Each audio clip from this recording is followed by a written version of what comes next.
ঈদের পরের দিনে আমার ভাতিজার বার্থডে ছিল, আর বার্থডে উপলক্ষে কী কী রান্না করলাম সেটা আপনাদের সাথে আজকের ভিডিওতে থাকছে। হ্যালো এভরিওয়ান, আসসালামু আলাইকুম।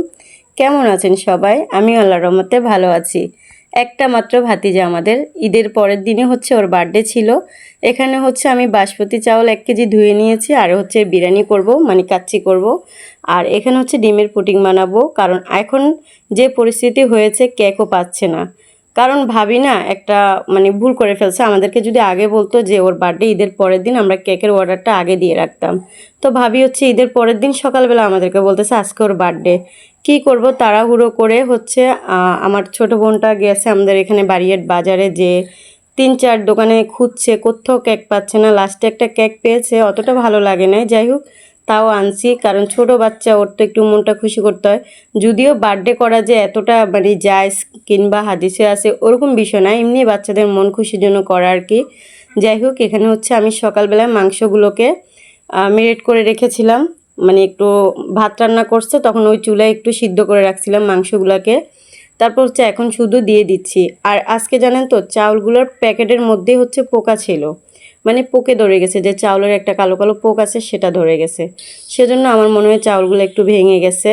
তো এমনিতে মজা হয়েছে, সবাই বলছিল খুব মজা হয়েছে। ক্যামেরার সামনে তো কেউ আসে না, কিন্তু পিছনে গাইজ বিশ্বাস করেন অনেক মানুষ ছিল, আমরা অনেকজন ছিলাম, সবাই মিলে মজা করছিলাম এখানে, সেজন্য আমি একটু তেলটাও বেশি দিয়ে দিয়েছি।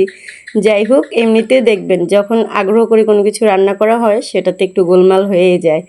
তো এখানে হচ্ছে অনেক মানুষ ছিল, আমার বোনের ননদ ছিল, আমরা সবাই ছিলাম, অনেক মজা করছিলাম, পুডিং বানাচ্ছিলাম। এদিকে দেখেন মজা করতে করতে আমার রান্নাটা পুরো হয়ে গেছে। আসলে ঈদের দিন থেকে এখন অবধি এই বাবার বাড়িতে আছি, এটা ঈদের দিনের ভিডিও, মানে ঈদের পরের দিনের ভিডিও, কিন্তু এটা আমি ছাড়ছি আজকে।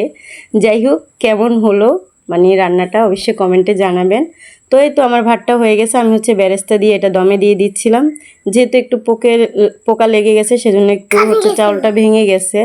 আর এদিকে হচ্ছে ডিমের পুডিংটা বসিয়ে দিলাম। তো আর কেকটা নিয়ে আসছে আমার বোন, মানে যেটা পেয়েছে সেটাই আনছে। যদিও আমরা সবসময় 2টা কেক দিয়ে হচ্ছে বার্থডে করার চেষ্টা করি, আর আজকে একটা কেক দিয়ে, তাও কিছু করার নেই। তো এতে আমার ভাতিজা মাশাআল্লাহ অনেকটা খুশি হয়ে গেছে। ও তো বলতেছিল যে আম্মু আজকে আমার জন্মদিন। মানে আমার ভাতিজার কথাগুলো যারা শুনে তারা জানে ও মাশাআল্লাহ অনেকটা মিষ্টি। যাই হোক, এদিকে দেখেন আমার পুডিংটা কি সুন্দর হয়েছে, তাই না? তো অনেকে বলে পুডিং বানানো দুধ ঘন করতে হয়, হ্যান তেন, আমি মনে করি কিচ্ছু লাগে না, জাস্ট এমনি দুধ দিয়ে বসিয়ে দিলে হয়ে যায়। আর এখানে হচ্ছে বাবা মা আর হচ্ছে আমার ভাতিজা দুজনকে হচ্ছে দিয়েছি কেক কাটার জন্য। ও খুব মজা করছিল কেক কাটার সময়, আমাদের দিকে তাকাচ্ছে, আমরা বারবার সবাই বলতেছি একটু হাসো। সবাই অনেকগুলো মোবাইল ধরে রাখছে, আর ও অনেক বেশি মজা পাচ্ছিল সেটা নিয়ে, সেটাই দেখছিলাম। যাই হোক, এখানে হচ্ছে আব্বুকে কেক খাওয়াই দিচ্ছে, নিজে খেতে লাগছিল, আমি বলছি দাদুকে একটু দাও, তারপর আবার দাদুকে দিচ্ছে। তো সবাই আমার ভাতিজার জন্য দোয়া করবেন। আর এদিকে আম্মু বলতেছে আমি মিষ্টি খাই না, আমার ডায়াবেটিস হচ্ছে, এটা খাচ্ছে। আর মাশাআল্লাহ দেখেন কি সুন্দর একটা টুপি লাগাইছে, তাই না? যতবার দেখি ততবার ভালো লাগে। তো পাকনা পাকনা কথা বলে আমার ভাতিজা, সবাইকে বলবে মজা মজা। এখানে ভাইয়াও বসছে, বলে আমার মার সাথে একটু ছবি তুলি। তো ভাইয়ের সাথে আসলে ভিডিও ছাড়া হয় না, আম্মু অসুস্থ সেজন্য আম্মুর সাথে ছাড়লাম। এই তো আমার বিরিয়ানিটা কেমন হয়েছে, কাচ্চিটা, আসলে এটা কাচ্চি রান্না করছি। তো কেমন হয়েছে কমেন্টে জানাবেন।